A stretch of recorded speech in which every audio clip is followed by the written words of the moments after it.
আসসালামু আলাইকুম। আমি আজকে আপনাদের সাথে ভিডিওতে যে বিষয় নিয়ে আলোচনা করব, সেই বিষয়টি হলো গরুর গোবর নিয়ে।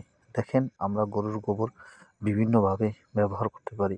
অনেকে আমরা কৃষিকাজে বাড়ি কম্পোস্ট, গোবর সার হিসাবে ব্যবহার করে থাকি এবং গাছপালার যদি এই কম্পোস্ট সার ব্যবহার করা হয়, তাদের পুষ্টিগুণ উপাদান ভালো থাকে এবং মাটির উর্বরতা খুব ভালো থাকে।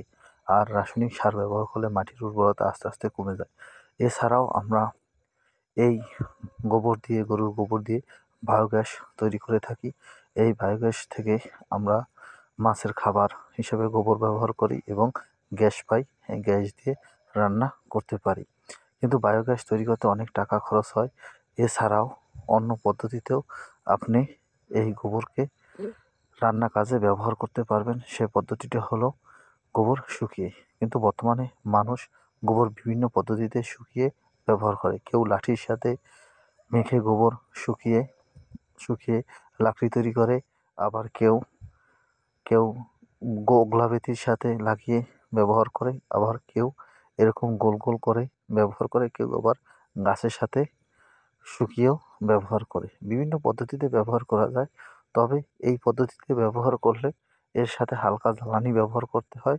এতে প্রচুর পরিমাণ জ্বালানি পাওয়া যায় এবং এতে রান্নাবান্না করতে খরচ খুবই কম হয়।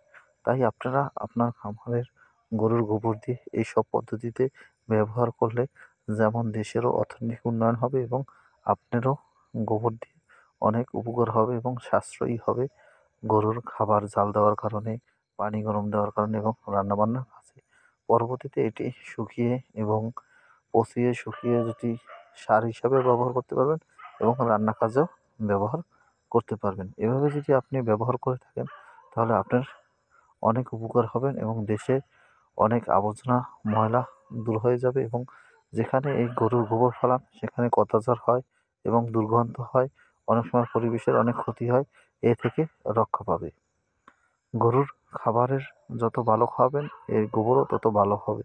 তাই গরুকে যদি যারা টগরা জাতীয় বা চড়ে জাতীয় যাদের গরুর গোবর পাতলা হয়, তারা এই পদ্ধতিতে ব্যবহার করতে পারে। তারা লাঠি পদ্ধতি ব্যবহার করতে হবে। আমার ভিডিওটি ভালো লাগলে প্লিজ সাবস্ক্রাইব।